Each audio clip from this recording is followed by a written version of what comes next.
இன்றைக்கு திராவிட முன்னேற்ற கழகம் ஒரு தீய சக்தி என்று பொன்மனச்செம்மல் புரட்சி தலைவர் எம்ஜிஆர் அவர்கள் அந்த தீய சக்தி திமுகவை வேரோடு அகற்ற வேண்டும் என்பதற்கு தான் அனைத்து இந்திய அண்ணா திராவிட முன்னேற்ற கழகத்தை தோற்றுவித்தார். அதை கட்டி காத்தவர் இதை புரட்சி தலைவி அம்மா அவர்கள். இருவரும் தலைவர்கள் தீய சக்தி திமுகவை தமிழகத்தில் அடியோடு வேரோடு அகற்ற வேண்டும் என்பது அண்ணா திமுக லட்சியம்.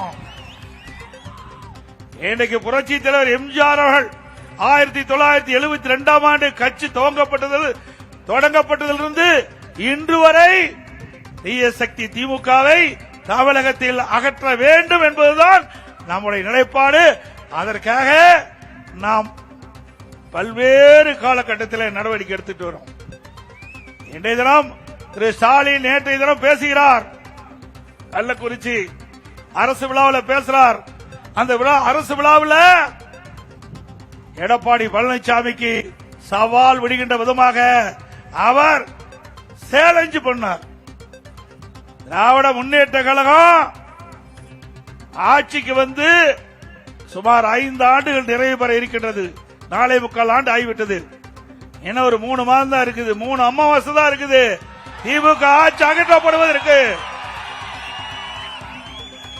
எப்பொழுது சேலஞ்சு விடுறார்.